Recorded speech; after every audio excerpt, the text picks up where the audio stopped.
America Iran युद्धाचा मोठा फटका gas सिलेंडरला बसल्यानं सर्वांचेच हाल होताना दिसतायत। पनवेलमध्ये मागील 2 ते 3 दिवसांपासून घरगुती सिलेंडरचा तुटवडा जाणवत आहे। सकाळपासून 5 ते 6 तास लोकांना गॅससाठी रांगेत उभं राहूनही सिलेंडर मिळेनासा झालाय। घरगुती सिलेंडर न मिळाल्यास स्वयंपाक कसा करायचा असा प्रश्न लोकांसमोर आहे। त्यामुळे व्यावसायिक वापरासाठी सिलेंडर न देता घरगुती वापराला प्राधान्य देऊन सरकारनं यावर योग्य ते नियंत्रण ठेवावं अशी मागणी लोकांकडून केली जाते।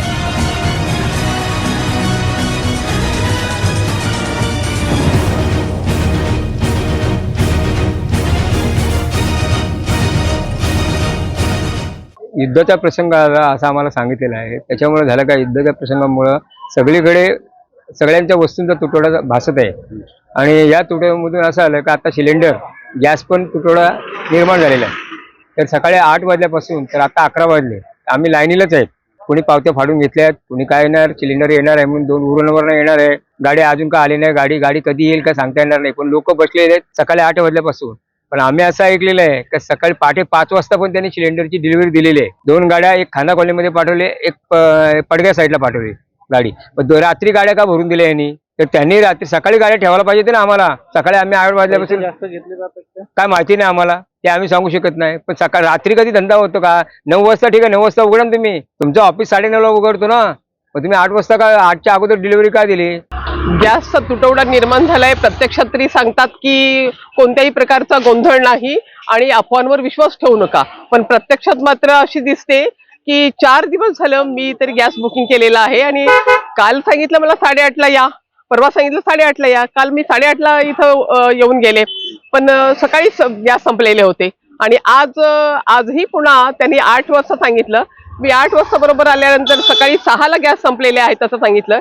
याचा अर्थ गॅस कुणाला दिले जातात, व्यावसायिकांना दिले जाऊ नयेत अशा प्रकारची सूचना असताना सुद्धा कदाचित तसं होत असावं आणि यामुळं ग्राहकांना, आणि माझ्याकडे तर एकच सिलेंडर आहे आणि तरी सुद्धा ते आम्हाला कुठल्याही प्रकारच्या नियमित कारवाईतून सुद्धा मिळत नाही। अशा प्रकारची गोंधळाची परिस्थिती निर्माण झालेली आहे। याचं व्यवस्थापन योग्य प्रकारे करणं जरुरीचं आहे। शासनाची ही महत्वाची जबाबदारी आहे।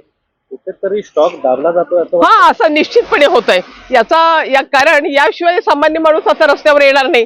सामान्य माणूस रस्त्यावर आलेला आहे आणि ज्यांना हवे आहेत ते अवैध मार्गाने सिलेंडर घेऊन जात आहेत आणि त्यांचा पुरवठा मात्र निश्चितपणे व्यवस्थित होतोय असं दिसतंय। मला असं जाणवतंय की युद्धाचा परिणाम झालेला आहे। उदाहरणार्थ गॅस सिलेंडर मध्ये आम्हाला लाईनीत लागावं लागतंय। जे गॅस सिलेंडर आम्हाला वेळेवर भेटायचा, आज मी सकाळी 8:30 वाजल्यापासून लाईनीत लागलो। त्यांनी मला पावत्या दिल्यात आणि परत त्या पावत्या घेऊन आम्हाला परत ह्या ठिकाणी लाईन लावावं लागते। याचा परिणाम जाणवतोय। तुटवडा झालेला असं मी सांगू शकत नाही, पण मला जाणवतंय की तुटवडा झालेला आहे। यूट्यूबवर सुद्धा रायगड टाइम्स सर्च करा आणि पहा रायगडच्या कानाकोपऱ्यातील प्रत्येक बित्तम बातमी।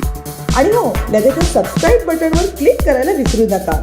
रायगड टाइम्स, आपलं चॅनल, आपला आवाज।